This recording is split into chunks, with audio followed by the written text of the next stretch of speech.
특히 은에 대해서는 정보력이 굉장히 빨라질 것 같아요. 5년 이상 되면 개인이 은을 살 수 있는 기회가 없을 수도 있습니다. 건들지 말 것을 건드린 거죠. 그렇게 정보가 빠르고 한 일론 머스크가 지금 뭘 하려는 줄 아세요? 얘기해도 되나?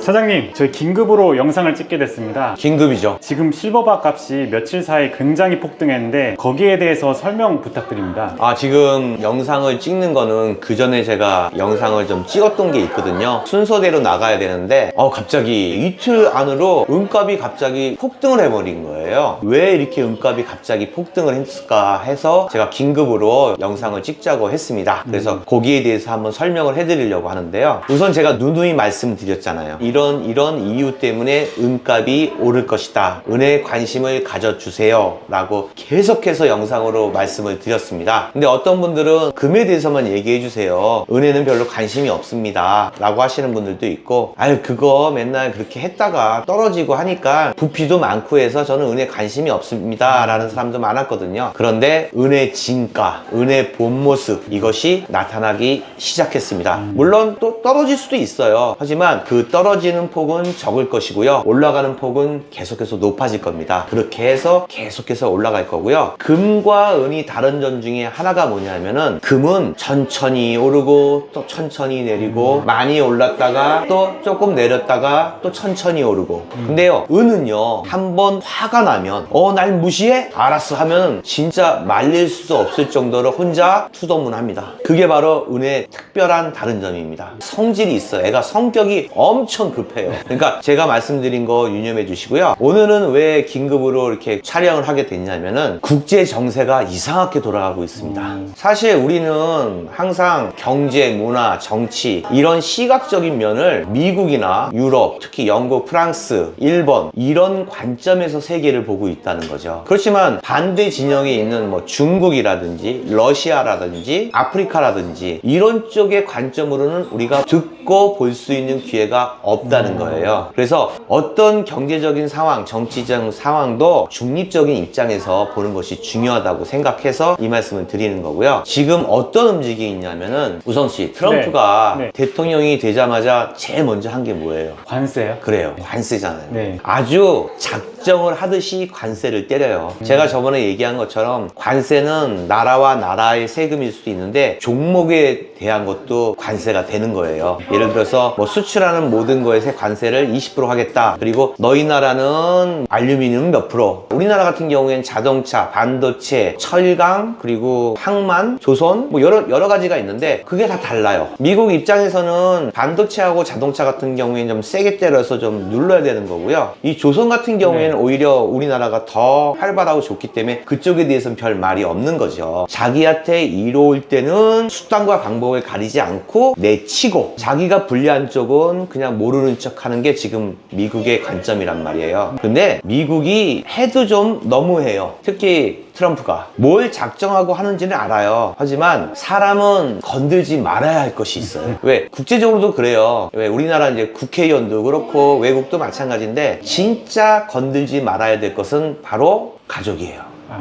그런데 미국 대통령 트럼프는요, 말을 막 해요. 그래서 어떤 상대국이나 어떤 사람한테 자기한테 조금 뭐 불친절하다 아니면 좀 무례하다. 무례하다는 표현이 뭘까요? 무례하다. 정말 이건 주관적인 표현이에요. 무례하다는 걸. 나한테 무례하다는 거예요. 우리 국가에 무례하다는 거. 그건 자기가 생각하기 나름이거든요. 그 누구죠? 우크라이나 대통령 젤렌스키가 양복을 입지 않았다고 해서 완전히 말을 막 했잖아요. 근데 전 그렇게 생각해요. 지금 전쟁 중인데 정장을 입고 오는 것보다 전투복을 입는 게 맞다고 생각하거든요. 예의는 의회나 미국 대통령 궁에 대한 예의지 자기에 대한 예의는 아니죠. 난 지금 전쟁에서 온 사람인데 그거는 예우해줘야 된다고 생각하는데 물론 그것 때문에 그런 건 아닐 거예요. 기선을 잡기 위해서 그런 건데 제일 처음에 관세 정책을 했을 때 제일 먼저 친 나라가 바로 멕시코하고 캐나다였어요. 캐나다는 어떤 같은 어떤 백인적인 어떤 관계도 있고 그리고 약간 우호적인 관계도 있음에도 불구하고 그렇게 했고 멕시코 같은 경우에는 참 달라요. 진짜 트럼프가 무례하게 멕시코 대통령 멕시코 대통령한테 한 얘기는 무슨 뜻일까요? 멕시코 국민에게 한 얘기예요.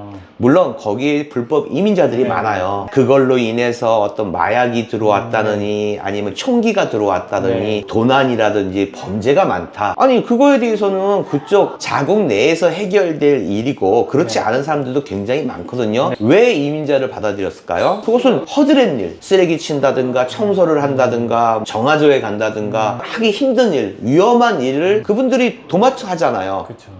자기네들도 필요해서 그렇게 된 거 아닌가요? 맞아요. 그죠? 그런데 자극을 한 거죠. 어느 정도에 대해서 협상을 하면서 협상의 위에 있는 건 괜찮아요. 우리나라는 힘이 있다, 자원이 있다, 너희 나라를 지켜주기가 좀 그래 라는 어떤 그런 밀고 당기는 이런 일에 대해서 얘기하는 건 저는 뭐라고 얘기 안 하는데 그런 무례한 얘기, 자존심 깎이는 얘기 이런 말을 해서는 안 되죠. 그런 말들이 어떤 일을 야기시키냐면은 바로 역효과가 나요. 정말 저는 앞으로 트럼프가 어떻게 말을 하고 어떻게 행동하는 것은 그 사람 마음이죠. 뭐 그 사람이 잘하고 있다는 뭐 미국 내 국민들도 꽤 많고요. 지지자들도 많고. 하지만 과연 이런 행보가 결과가 이루어질 것이냐 말로써 상대방을 자존심을 건드리는 거는 다시 돌아올 겁니다.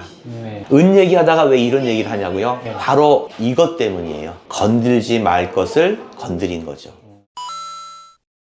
지금 멕시코가 미국에 대한 의존도가 굉장히 강해요. 가스 같은 경우에는 거의 70%를 공급받고요. 그 다음에 그 접경 지대가 있어요, 멕시코하고. 거기가 이제 물품이 왔다 갔다 하면서 약간의 그 보세 지역으로 형성되어 있거든요. 그래서 남미 쪽으로, 중미 남미 쪽으로 이제 물건이 가는 통로가 되기 때문에 미국에 대한 의존도가 굉장히 강해요. 그런데 이 멕시코가 달라졌어요. 이름하여 멕시코의 반격이에요. 멕시코에 이제 자원들이 많이 나요. 그 중에서도 전 세계의 최대 매장량을 갖고 있어요. 광산을 갖고 있다는 뜻이죠. 두 번째가 있어요. 얘도 참 대단한 거예요. 리튬이에요. 요즘 배터리로 많이 쓰는 거잖아요. 그렇죠. 2022년도에 멕시코에서 리튬 광산의 국유화를 실시했어요. 국유화. 그전에는 이 멕시코가 어떤 이게 자립력이나 이런 것이 없기 때문에 그 리튬 광산에 온 나라의 회사들이 뭐 미국, 뭐 러시아, 중국 뭐 이런 나라들이 광산을 채굴권을 따가지고 리튬을 생산해내고 막 그랬죠.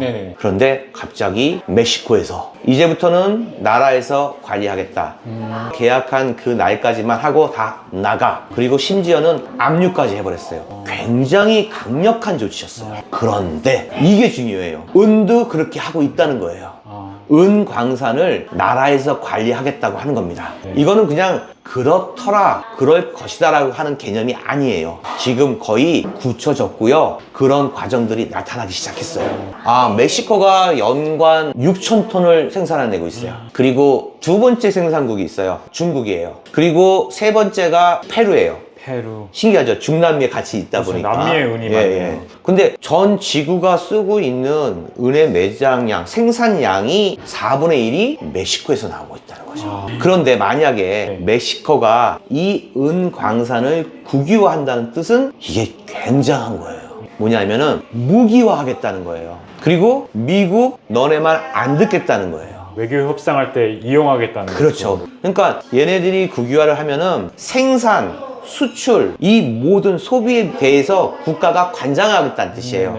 제 생각엔 그래요. 멕시코가 이걸 국유한다는 뜻은 뭐야? 저 같으면 내가 멕시코 대통령 클라우디아라면 내가 만약에 은광산을 갖고 있다면요, 저는 생산을 하되 판매를 안 할 거예요. 그러면 그냥 모아둔다는 말씀이세요? 그렇죠. 가격이 오르는 걸 알겠다는 거죠.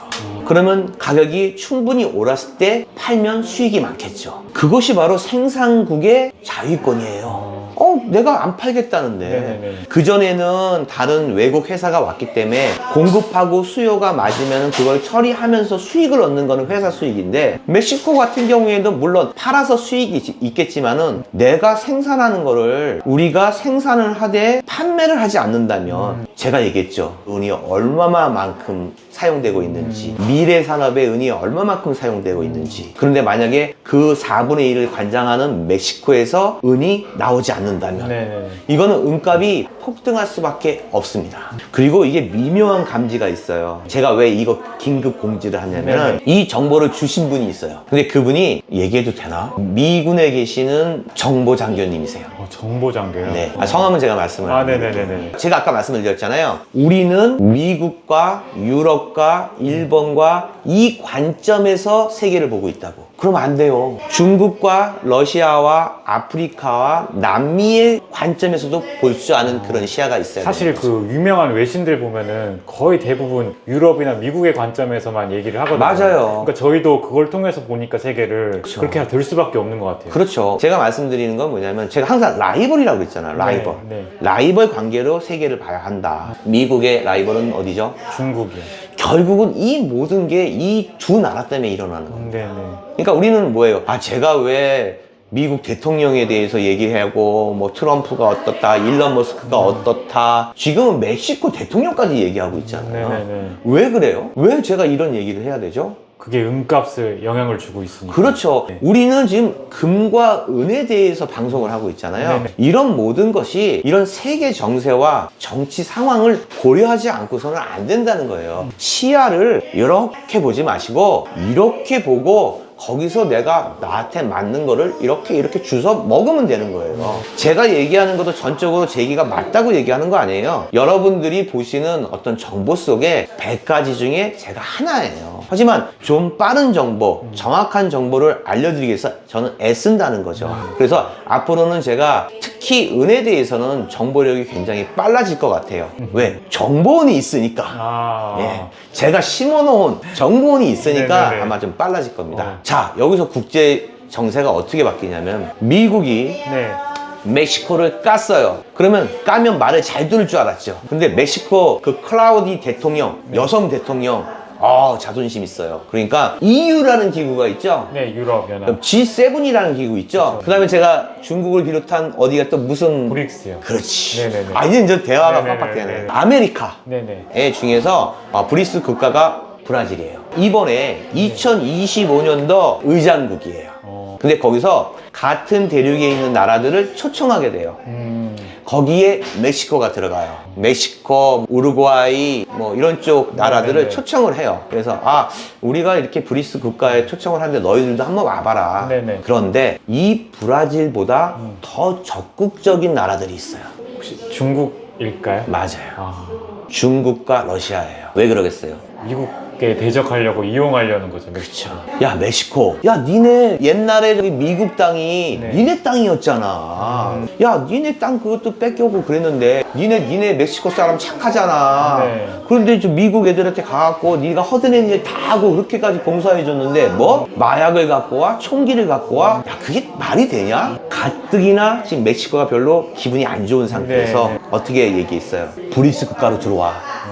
이거 굉장한 일이에요. 그리고 러시아에서 그랬어요. 니네 지금 미국한테 70% 천연 가스 제공받고 있지? 그거 우리가 해줄게. 우리가 너네 해주면 되잖아. 멕시코 입장에서는 어때요? 혹한 거죠. 근데 미국 입장에서 바로 밑에 있는 국가가 브리스 국가로 가입을 하면은 미국의 입장에서는 엄청난 스트레스죠. 적국 연합이 바로 밑에 있는 거니까. 그렇죠. 네. 정세가 지금 이렇게 돌아가고 있다고요. 네네. 제 생각에 그래요. 지금이 은값이 갑자기 폭등하고 올라갔다는 뜻은 뭐냐면은 수급 불균형이에요. 그러니까 지금 쓰고자 하는 것은 많을 것이고 공급이 안 된다는 뜻입니다. 네네. 멕시코 같은 나라에서 지금 국유화를 추진하고 있다는 거죠. 확정은 되지 않았어요. 그런데 그 밑에 또 누가 있죠? 페루가 있어요. 네네. 페루도 상황을 보니까 멕시코가 지금 국유화를 하네. 리튬 강산도 국유화 했는데 이번에 은광산도 국유화 한대. 그랬더니 되네? 뭐 이런 미국이나 중국이나 이런 회사들 왔다가 강력하게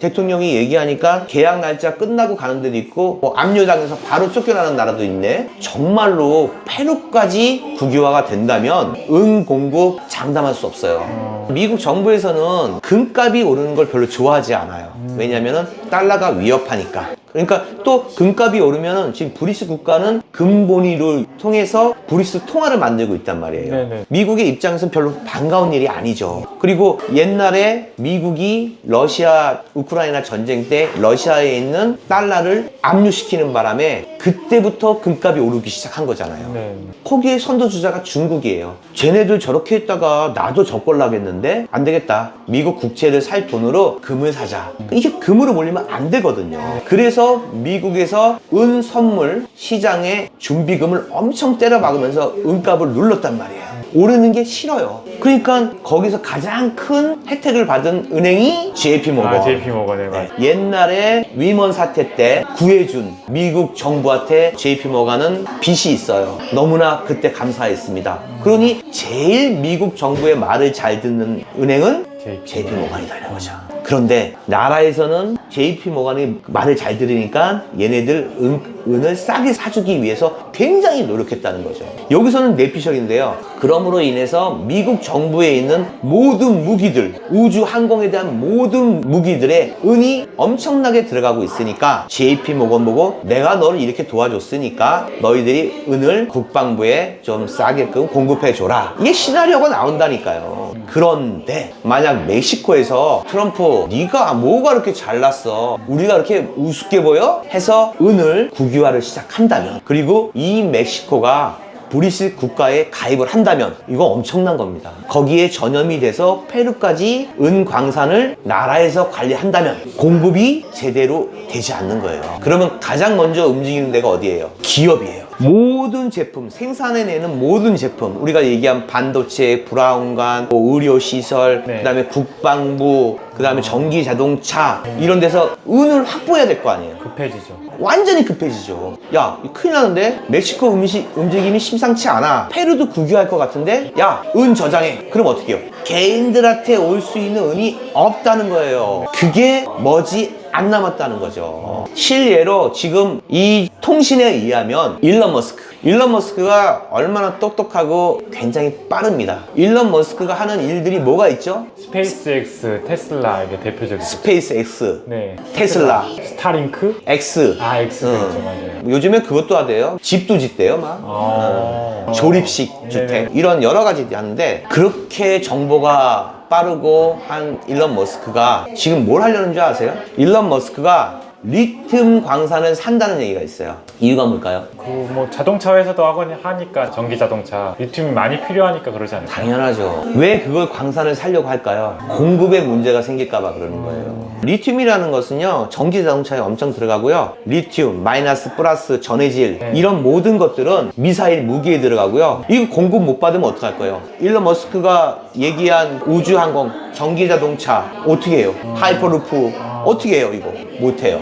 또 하나가 뭐예요? 은이에요, 은. 그래서 일론 머스크가 지금 리튬 광산 먼저 자기가 개인 소유로 사고, 또 하나 지금 추진하고 있는 것이 은 광산이라는 거죠. 지금 세계의 움직임은 이렇다라고 알고 계시는 게 좋습니다. 은 저번에 1차 파동 한번 있었어요. 네. 은값이 지금 온스당 38불인가 그럴 거예요. 근데 계속해서 오를 것 같고요. 이게 또 올라가다가 또 주춤할 수도 있거든요. 근데 옛날에 대폭발할 때는요, 요렇게 3번, 4번 했다가 폭발했어요. 어떻게 보면 이런 과정을 한번 보는 것 같은데, 진짜 공급량보다 수요량이 많습니다. 은이요. 저 분명히 말씀드립니다. 앞으로 몇 년 있으면 5년 이상 되면 개인이 은을 살 수 있는 기회가 없을 수도 있습니다. 기업체에서 다 써야 되니까요. 멕시코에서 진짜 이걸 무기화한다든지 협상 카드로 쓴다든지 생산을 하되 판매를 하지 않는다고 한다면은 정말 은수급에 큰 차질이 생길 겁니다. 다음에도 제가 긴급한 내용이 있으면요, 계속해서 영상을 띄우겠습니다. 감사합니다. 감사합니다.